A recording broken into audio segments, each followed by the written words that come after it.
السلام عليكم ورحمة الله وبركاته. طلاب الصف السادس، أهلا وسهلا بكم يا شباب في فيديو جديد. النهاردة هنحل مع بعض صفحة 47 و48 و49 و50 من كتاب التقييمات إنجليزي سنة 6. نقول بسم الله. ما تنسوش حبايبي حطوا لنا لايك للفيديو واشتركوا في القناة عشان كل فيديوهاتنا الجديدة توصل لكم من حل التدريبات والواجبات. يلا يا شباب، اول حاجه على الليسون 4 و5. اول واحده هنا بيقول لك هاو كان ايجيبت جيت كلين انرجي، ازاي مصر بتحصل على الطاقه النظيفه. هتقول له من سولار باور اللي هي الطاقه الشمسيه، ووايند انرجي وطاقه الرياح. طيب هنا في اللي تشوز ذا كوريكت انسر اول واحده هتقول له هنا 5 داي ا ويك، يعني خمس ايام في الاسبوع. هنا هتقول له بريك يعني راحه. رقم 3 هتقول له student يعني طالب. آية is student، آية بتكون ايه؟ آية بتكون طالبة.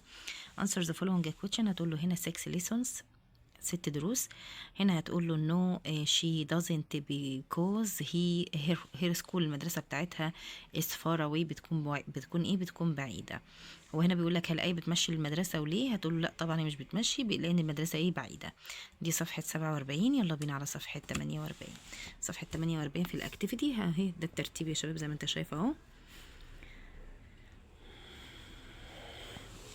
الهوم وورك بيقول لك هنا read and write يعني صحح، اقرأ وصحح الكلمة اللي بين الأقواس. interesting دي هنقول له interested.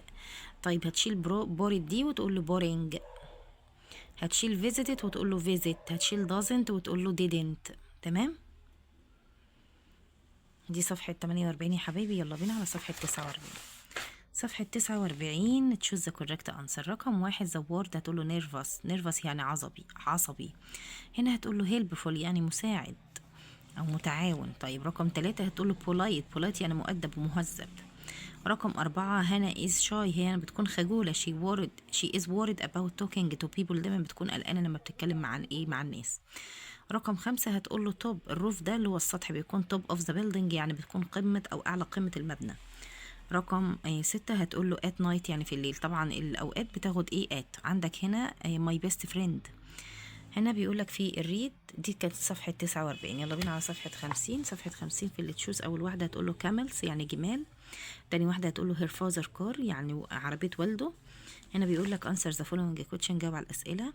what does the underlined pronoun they refer to، كلمة زي دي بتشيل لإيه؟ هتقول له to منى and her family، المنى والعائلة بتاعتها. هنا هتقول له in the evening في المساء، in the evening في المساء. ده الترتيب. هتقول له he will ride هو سوف يركب. هتقول له a bike دراجة on a Friday في يوم الجمعة. خلاص ده الترتيب يا حبايبي اهو.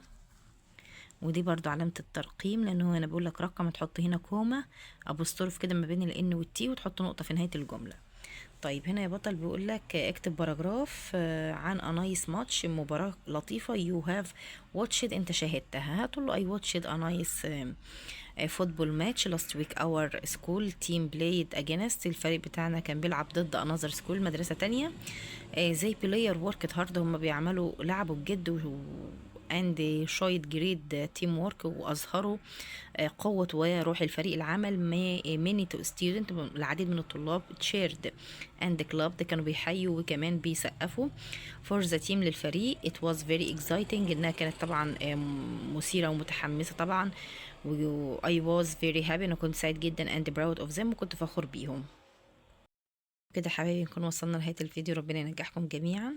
ما تنسوش يا ابطال تدعمونا بلايك وشير واشتراك في القناة عشان يوصلكم كل جديد ان شاء الله من حل التدريبات والتقييمات. مع السلامة حبايبي.